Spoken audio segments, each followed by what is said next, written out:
Hello दोस्तों, नमस्कार। स्वागत करता हूं मैं आपका अपने यूट्यूब चैनल पे। मैं हूं आपका दोस्त, आपका होस्ट सत्यम द्विवेदी। आज मैं बात करूंगा ये जो दुनिया में मतलब जो मोस्ट इम्पॉर्टेंट चीज़ है।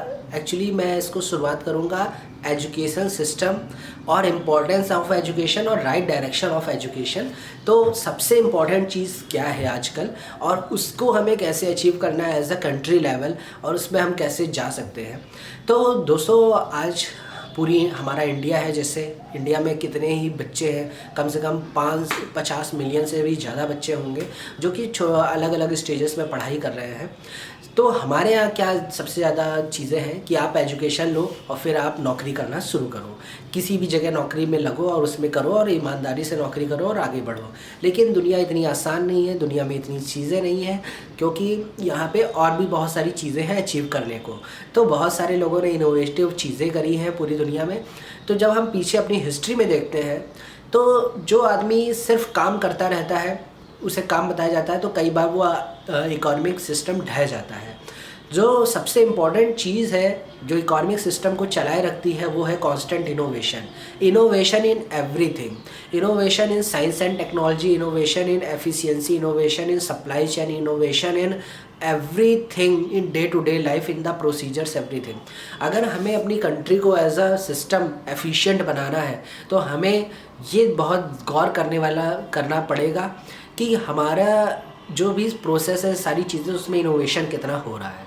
तो दोस्तों, आज मैं बात करूँगा comparative study between India and America, कि इंडिया और अमेरिका के जो थिंकिंग है वहाँ पे एजुकेशन लेवल को मैं डिस्कस नहीं कर रहा हूँ, मैं डिस्कस ओनली कर रहा हूँ वहाँ के थिंकिंग लेवल को और अपने इंडिया के थिंकिंग लेवल में।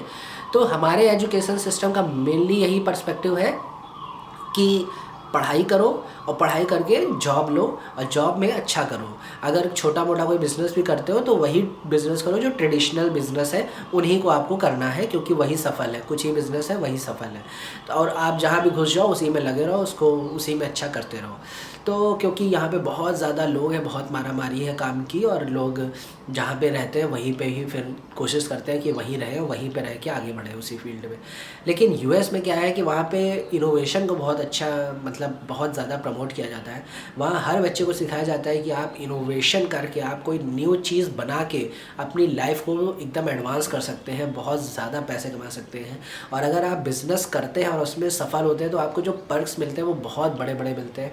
वहाँ पे बहुत सारे बिज़नेस जो सफल बिजनेसमैन हैं वो बहुत बड़े बड़े मैंशंस में रहते हैं, बहुत बड़ी बड़ी अच्छी अच्छी लग्जरी गाड़ी होती है उनकी, बहुत ही ज़्यादा विशाल लाइफस्टाइल होती है। तो अमेरिका इसीलिए फेमस है क्योंकि वो लैंड ऑफ अपॉर्चुनिटीज़ कहा जाता है, क्योंकि वहाँ पे ऑफ़र करने के लिए आपको बहुत ढेर ढेर सारे, जैसे बड़े बड़े मकान हैं, बड़ी बड़ी चीज़ें हैं, बड़े गाड़ियाँ हैं, ये सब ऑफ़र करने को है। और ये सारे ऑफ़र अब इंडिया में भी है। तो मैं यही कहना चाह रहा था कि ये जो ऑफ़र करने के लिए अमेरिका जो देता है लालच, अमेरिका यही लालच देता है कि अगर आप इनोवेशन करते हैं, बिज़नेस करते हैं और आप सफल होते हैं, और तब हम आपको ऐसी लाइफस्टाइल देंगे जो कि आप सपनों में भी नहीं सोच सकते हो। वहीं हम इंडिया में क्या है कि हम लोग यही सोचते थे अभी तक, इससे पहले, कि बस हमारी ज़िंदगी कट जाए एक झोपड़ी में, एक मकान हो जहाँ पे साधु आए, अगर कोई हमारा मेहमान आया है तो वो भी भूखा ना जाए, वो भी खा के चला जाए, बस हमें इतना ही जीवन चाहिए।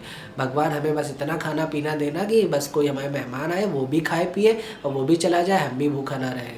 तो ये हमारी सोच थी।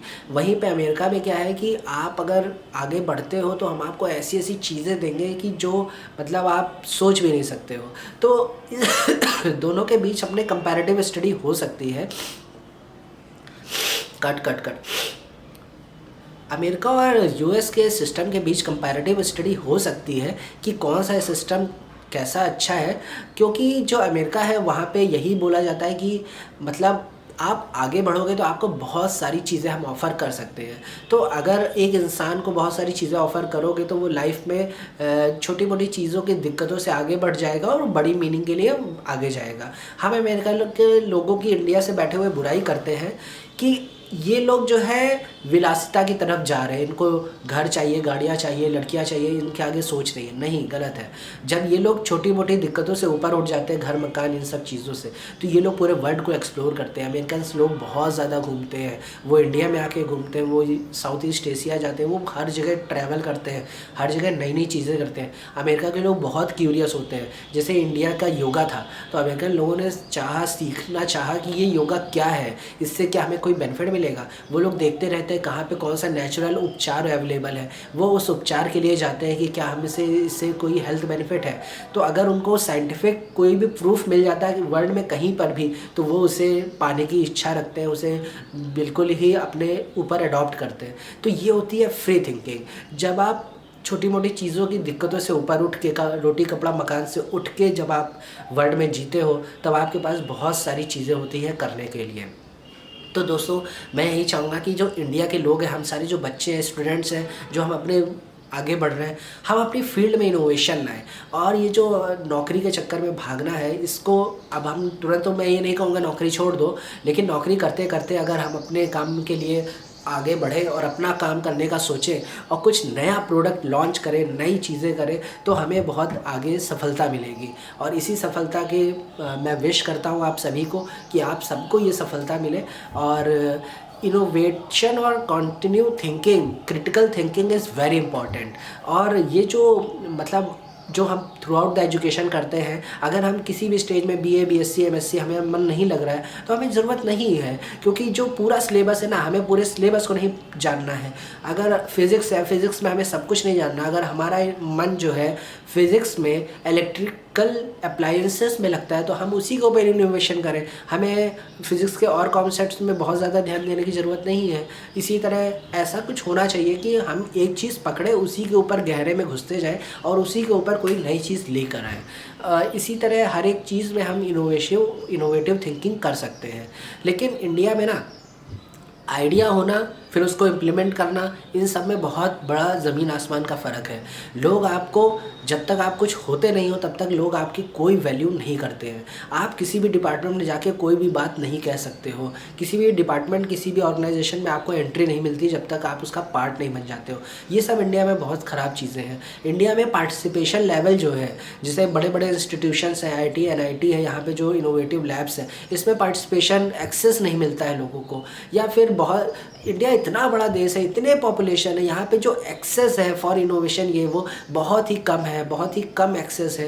एक्सेस होना चाहिए। ये जो अटल इनोवेटिव थिंकिंग लैब है, इसको बहुत ज़्यादा एडवांस करना चाहिए, क्योंकि चाइना में ना छोटे छोटे बच्चों को ही एआई और मशीन लर्निंग की और रोबोटिक्स की ट्रेनिंग दी जा रही है। तो ये हम लोग बचपन से ही दे सकते हैं। जब हम देख रहे हैं इसी फील्ड में अगर फ्यूचर है, एआई, एमएल और मशीन लर्निंग, इन्हीं में ही अगर फ्यूचर है, तो हम इसी को बच्चों से ही के लेवल से ट्रेन क्यों नहीं करते हैं? हम इंतज़ार क्यों करते हैं वो बड़े हो जाए तब वो सीखें और फिर वो करें? तो ये हमें बदलना होगा इस सोच को, और हमें एक छलांग मारनी होगी, तभी हम दुनिया के साथ कम्पीट कर पाएंगे। दोस्तों, मिलता हूँ दोस्तों, हो सकता है आपको मेरी बातें अच्छी लगी हों। ये मेरी सारी बातें थी अपने छोटे साथियों की, और हमारे जितने भी जवान साथी हैं वो अपनी लाइफ में कैसे आगे बढ़ें और कैसे देखें, और एक कंपैरेटिव स्टडी करें कि क्या हम सही दिशा में जा रहे हैं कि नहीं। ठीक है दोस्तों, मिलता हूँ, नमस्कार।